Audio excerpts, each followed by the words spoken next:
नमस्कार दोस्तों, आज के वीडियो में हम जानेंगे सहायक लोको पायलट एएलपी की भर्ती की कुछ विशेष जानकारियां इस वैकेंसी के लिए आवश्यक हैं और जिनका फॉर्म भरने की विस्तृत दिशा निर्देश इस वीडियो के माध्यम से हम जान पाएंगे। भारत सरकार के रेल मंत्रालय द्वारा रेलवे भर्ती बोर्ड के माध्यम से विस्तृत केंद्रीय रोजगार सूचना CN 01/2024 जारी किया गया है। इस नोटिफिकेशन के अंतर्गत ही सहायक लोको पायलट यानी कि असिस्टेंट लोको पायलट की भर्ती की जाएगी। मुख्य बिंदु जो असिस्टेंट लोको पायलट की भर्ती के लिए आवश्यक है वो मैं हिंदी में आपको एक बार इस PDF के माध्यम से जो उपलब्ध कराया गया है उसके माध्यम से पढ़कर आपको बता देता हूँ। सहायक लोको पायलट यानी कि असिस्टेंट लोको पायलट की भर्ती के लिए आवेदन दिनांक 20 जनवरी 2024 से शुरू हो चुके हैं। सहायक लोको पायलट भर्ती आवेदन जमा करने की अंतिम तिथि 19 फरवरी 2024 रात्रि 11:59। संशोधन शुल्क के साथ आवेदन पत्र में सुधार के लिए संशोधन विंडो की तिथि 20 फरवरी 2024 से 29 फरवरी 2024 तक यानी कि 9 दिन तक ये अपन सुधार करने की प्रक्रिया कर सकते हैं। सहायक लोको पायलट के लिए सभी RRB की वैकेंसी को मिलाकर 5,696 वैकेंसियां कुल रिक्त हैं। 1 जुलाई 2024 को उम्मीदवार की आयु 18 वर्ष से 30 वर्ष के मध्य में होना चाहिए। छूट के संबंध में विस्तृत गाइडलाइन में आपको आगे बताऊंगा। आवेदन की मुख्य बातों में प्रथम बात जो मैं जानकारी दे देता हूँ, आवेदन केवल ऑनलाइन माध्यम से ही करना होगा। किसी भी आधिकारिक वेबसाइट जो कि अपना ऑनलाइन bhanpara.co.in पर दिए गए हैं या फिर इसी वेबसाइट में दिए गए हैं, उन अधिकृत वेबसाइट के माध्यम से ऑनलाइन आवेदन किया जाना है। निर्धारित शैक्षणिक योग्यता और तकनीकी योग्यता पूरी जो करते हैं वही आवेदन करने के पात्र होंगे। किसी की योग्यता का परिणाम यदि घोषित नहीं हुआ है यानी कि कोई योग्यता आने के भी यानी किसी भी परीक्षा का परिणाम यदि आपका रुका हुआ है और परिणाम अभी तक नहीं आए तो आप आवेदन करने के पात्र नहीं है। आवेदन के तहत एक से अधिक आवेदन जमा नहीं करना है। यदि किसी ने एक से अधिक RRB में आवेदन कर दिया है या तो वह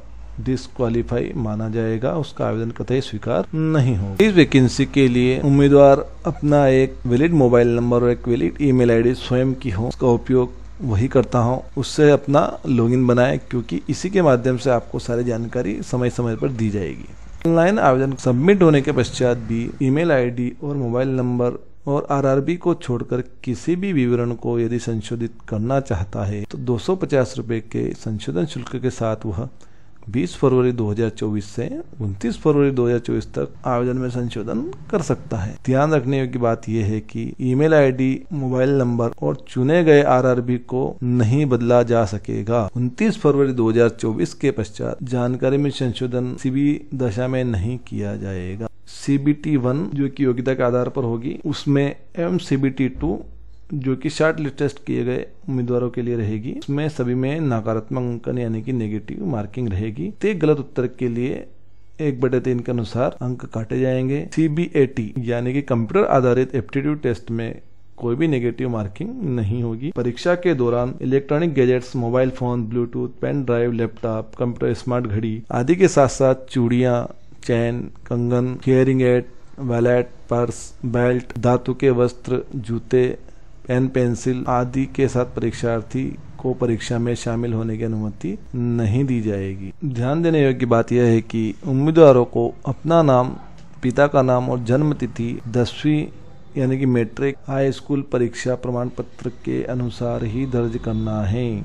अनुसूचित जाति और जनजाति के उम्मीदवारों को उनके अनुरोध पर स्लीपर क्लास रेलवे पास चयन के विभिन्न चरणों के लिए कॉल लेटर के साथ में ही प्रदान किया जाएगा। उनके द्वारा ऑनलाइन आवेदन में दिए गए विवरण वैध जाति प्रमाण पत्र के अनुसार यह लाभ प्राप्त कर सकते हैं। उम्मीदवारों की हेल्प के लिए ऑनलाइन आवेदन के तकनीकी मुद्दों से टेक्निकल क्वेश्चन अपना कोई क्वेरी है तो सुबह 10 बजे से शाम को 5 बजे तक वे मोबाइल नंबर 9592001188 पर कॉल कर सकते हैं या फिर rrbhelp@csc.gov.in पर ईमेल भी कर सकते हैं। वेबसाइट के कारण या सर्वर के इश्यू के कारण यदि कोई व्यक्ति ऑनलाइन आवेदन करने में असमर्थ है तो RRB इसके लिए किसी प्रकार से जिम्मेदार नहीं है। जैसा कि मैंने ऊपर बताया था, आयु सीमा 1 जुलाई 2024 को 18 वर्ष से 30 वर्ष के बीच में होना चाहिए, किंतु निम्नलिखित श्रेणियों के लिए आयु सीमा में छूट दी गई है। अनुसूचित जाति, अनुसूचित जनजाति यानी कि SC और ST उम्मीदवारों को ऊपरी आयु सीमा में यानी कि अधिकतम आयु सीमा में 5 वर्ष की छूट रहेगी।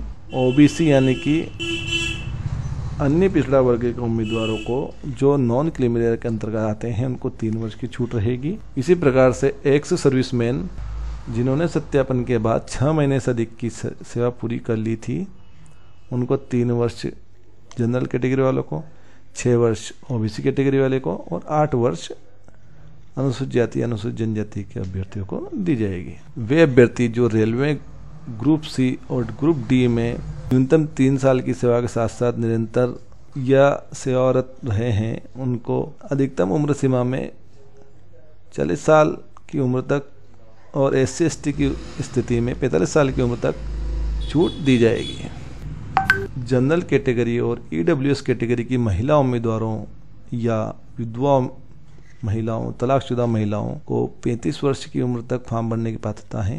वहीं ओबीसी कैटेगरी में इसी वर्ग की महिलाओं को 38 वर्ष की उम्र तक फॉर्म भरने की अनुमति है और अनुसूचित जाति अनुसूचित जनजाति की वे महिलाएं जो विधवा हैं या तलाकशुदा हैं, ये न्यायिक रूप से पति से अलग रही हैं, उनको 40 वर्ष की उम्र तक फॉर्म भरने की अनुमति है। अधिक जानकारी के लिए आप PDF पढ़ सकते हैं जो कि अपना ऑनलाइन भानपुरा.co.in वेबसाइट पर या फिर RRB की किसी भी वेबसाइट पर अवेलेबल रहेगा। अपना ऑनलाइन भानपुरा पर दिए गए PDF की लिंक आपको डिस्क्रिप्शन बॉक्स में दी गई है। जिन लोगों को जन्म तिथि के संबंध में कुछ डाउट्स हैं उनके लिए बताया गया है। जनरल कैटेगरी के या EWS कैटेगरी के उम्मीदवार 2 जुलाई 1994 से पहले के एवं 1 जुलाई 2006 के बाद के नहीं होने चाहिए। इसी प्रकार ओबीसी कैटेगरी में उम्मीदवार का जन्म 2 जुलाई 1991 से पहले का और 1 जुलाई 2006 के बाद का नहीं होना चाहिए। अनुसूचित जाति और अनुसूचित जनजाति के मामले में 2 जुलाई 89 से लगाकर 1 जुलाई 2006 के बीच का जन्म होना चाहिए। उम्मीदवारों को सलाह दी जाती है कि एक बार ALP का पूरा नोटिफिकेशन अवश्य पढ़ लेवें। इस वीडियो में आपको जो जानकारी दी गई है वह जानकारी मुख्य दी गई हैं और हिंदी अनुवाद के माध्यम से दी गई हैं। बात करते हैं परीक्षा फीस की, तो असिस्टेंट लोको पायलट परीक्षा के लिए प्रथम चरण यानी कि CBT में उपस्थित होने पर 500 रुपये के शुल्क का भुगतान करना है। इस शुल्क में से 400 रुपये की राशि बैंक शुल्क काटकर वापस कर दी जाएगी। उन उम्मीदवारों के लिए जो SC/ST, ex serviceman, female, transgender, minority या EBC से रिलेटेड हैं, उनको 250 रुपये का शुल्क प्रथम चरण में उपस्थित होने पर बैंक शुल्कों की कटौती के साथ वापस कर दिया जाएगा। ध्यान देवें, केवल CBT 1 में भाग लेने वाले उम्मीदवारों को ऊपर बताए गए अनुसार उनके परीक्षा शुल्क का रिफंड मिलेगा। या एक चीज का और ध्यान रखें, EBC को OBC या EWS के साथ भ्रमित नहीं होना चाहिए, ये दोनों अलग अलग हैं। एग्जाम फीस का भुगतान आप net banking, debit card, credit card या UPI के माध्यम से ऑनलाइन जमा कर सकते हैं। जो भी सर्विस चार्जेस इनके ऊपर लगाया जाएगा वो आपको ही वहन करना है। उस ध्यान देवें, उम्मीदवारों को शुल्क का भुगतान केवल और केवल ऑनलाइन माध्यम से ही किया जाना है, किसी अन्य माध्यम से भुगतान का कोई विकल्प नहीं है। जो उम्मीदवार फीस का भुगतान नहीं करेंगे उनका आवेदन किसी प्रकार से विचार योग्य नहीं हो। अल्पसंख्यकों के अंतर्गत मुस्लिम, ईसाई, सिख, बौद्ध, जैन और पारसी शामिल होंगे। जो ऑनलाइन आवेदन करने की अंतिम तिथि यानी कि 19 फरवरी तक प्राप्त संशोधन आदि जो भी हों के अधीन होंगे।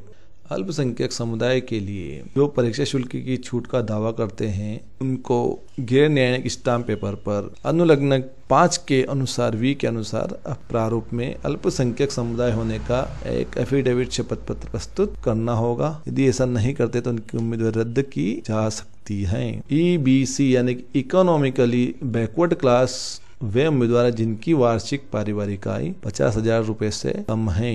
ऐसे लोगों को सक्षम प्राधिकारी द्वारा अनुलग्न IV के अनुसार आवेदन की तिथि तक वैध आय प्रमाण पत्र पास में रहना अत्यंत आवश्यक है। उसके बिना आवेदन रिजेक्ट किया जा सकता है। सभी उम्मीदवारों को जिनको शुल्क वापसी योग्य शुल्क दिया जाएगा उनको अपना आवेदन पत्र के साथ में बैंक के विवरण यानी कि बैंक खाता का नाम, बैंक का नाम, खाताधारक का नाम, खाता संख्या, IFSC कोड का स्पष्ट रूप से उल्लेख करना है। यही बैंक खाता प्रस्तुत करने की जिम्मेदारी उम्मीदवारों की रहेगी। RRB इसमें से किसी पत्राचार पर विचार नहीं करेगा। गलत, अधूरे या अस्वीकृत आवेदनों का परीक्षा शुल्क वापस नहीं किया जाएगा।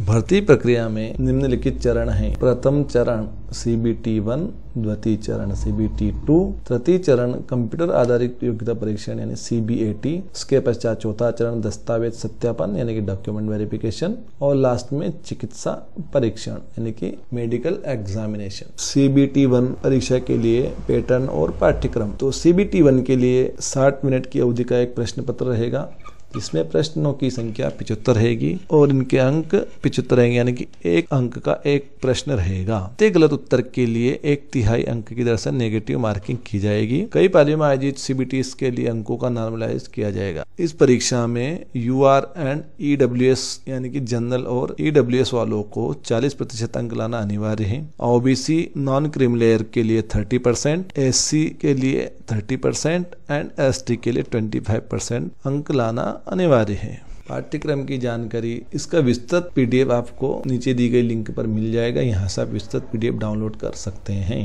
CEN 01 2024 में भाग लेने वाले RRB की वेबसाइट यानी कि इस विज्ञापन संख्या के अंतर्गत फॉर्म भरे जा सकते हैं। RRB की जानकारी आपको सामने पेज पर दिखाई दे रही है। RRB Ahmedabad, RRB Ajmer, RRB Bangalore, RRB Bhopal, RRB Bhubaneswar, RRB Bilaspur, RRB Chandigarh, RRB Chennai, RRB Guwahati, RRB Jammu Kashmir, RRB Kolkata, RRB Malda, RRB Mumbai, RRB Muzaffarpur, RRB Patna, RRB Prayagraj, RRB Ranchi, RRB Secunderabad, RRB Siliguri, RRB Thiruvananthapuram और RRB गोरखपुर। यह थी जानकारी असिस्टेंट लोको पायलट भर्ती परीक्षा 2024 के लिए। किसी प्रकार का संशय होने पर आप पूरा PDF नोटिफिकेशन पढ़ें, अन्यथा कमेंट सेक्शन में, वीडियो के कमेंट सेक्शन में कमेंट करके आपका प्रश्न पूछ सकते हैं। आपको संबंधित कड़ी प्रदान कर दी जाएगी। आपने वीडियो पूरा देखा इसलिए बहुत बहुत धन्यवाद। इसी प्रकार की अन्य जानकारियों के लिए चैनल को सब्सक्राइब करें, बेल आइकन दबाकर नोटिफिकेशन ऑन करें, दोस्तों के साथ शेयर करें, सब्सक्राइब करें।